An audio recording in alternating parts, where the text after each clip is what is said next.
अगर आपने अडानी ग्रुप की कंपनियों में निवेश किया है तो ये खबर आपको जानना बेहद जरूरी है। ग्रुप की 4 कंपनियों पर शेयर बाजार ने बड़ा फैसला लिया है, जिससे इन स्टॉक्स पर सीधा असर दिखेगा। शेयर बाजार ने अडानी ग्रुप की जिन 4 कंपनियों में अहम बदलाव किया है, उनमें Adani power, Adani green, Adani Wilmer और अडानी ट्रांसमिशन शामिल है। क्या है ये बड़ा अपडेट, डिटेल्स में जानेंगे इस वीडियो में। नमस्कार, मैं हूं डॉक्टर तन्वी सिन्हा और आप देख रहे हैं बिज तक।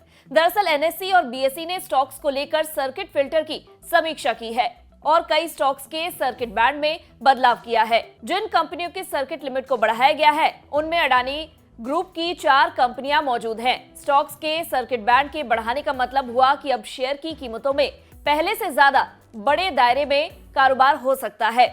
इससे पहले हिंडनबर्ग की रिपोर्ट के बाद स्टॉक्स में आई तेज गिरावट के कारण निवेशकों को उतार चढ़ाव के झटके से बचाने के लिए सर्किट फिल्टर के दायरे को घटा दिया गया था।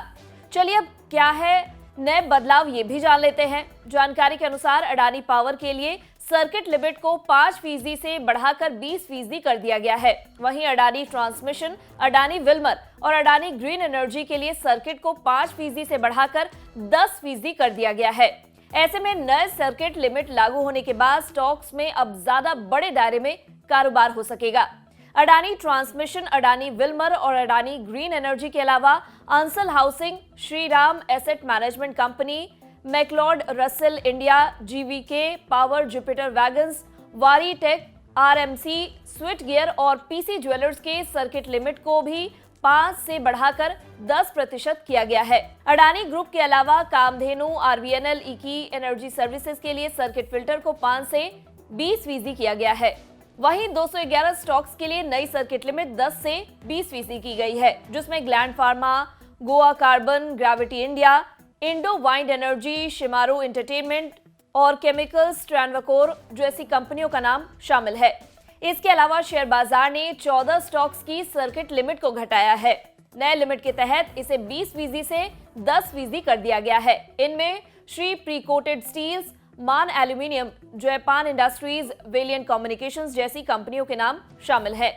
बता दें, सर्किट फिल्टर किसी स्टॉक के लिए पहले से तय एक सीमा होती है, जो कि बढ़त या गिरावट दोनों के लिए तय की जाती है। यानी 5% सर्किट वाले शेयरों के लिए 5% बढ़त या 5% गिरावट की सीमा होती है।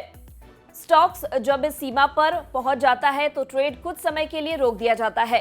इससे आम निवेशकों को ऊंचे नुकसान होने से बचाया जा सकता है। दरअसल कई बार स्टॉक्स में इतनी तेजी से गिरावट आती है कि आम निवेशकों को इसका पता ही नहीं चल पाता है और जब तक वे समझ पाते हैं तब तक नुकसान काफी ज्यादा हो जाता है।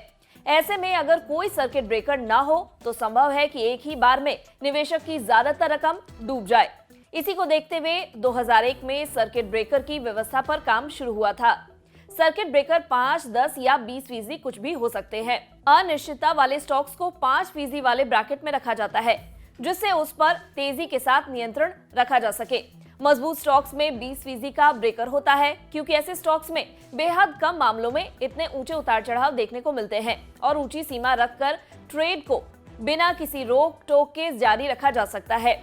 बता दें, हिंडनबर्ग रिपोर्ट के बाद अडानी ग्रुप की कंपनियों में आई तेज गिरावट के बाद अडानी ग्रीन और अडानी ट्रांसमिशन के लिए 31 जनवरी को सर्किट लिमिट को घटाकर 10% कर दिया गया था। बाद में इसे और घटाया गया।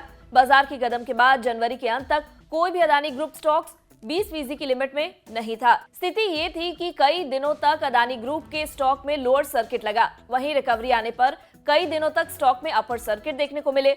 ऐसे सर्किट लिमिट कम करने की वजह से हुआ। कम लिमिट की मदद से स्टॉक में उतार चढ़ाव को नियंत्रित रखने में मदद मिली। अब देखना होगा कि अडानी ग्रुप की कंपनियों पर नए सर्किट लिमिट का क्या असर होता है। अगर आपको हमारे इस वीडियो में दी गई जानकारी पसंद आई हो तो इसे लाइक और शेयर जरूर करें। साथ ही बिजनेस जगत की खबरों से अपडेटेड रहने के लिए बने रहे हमारे साथ और देखते रहे बिज तक।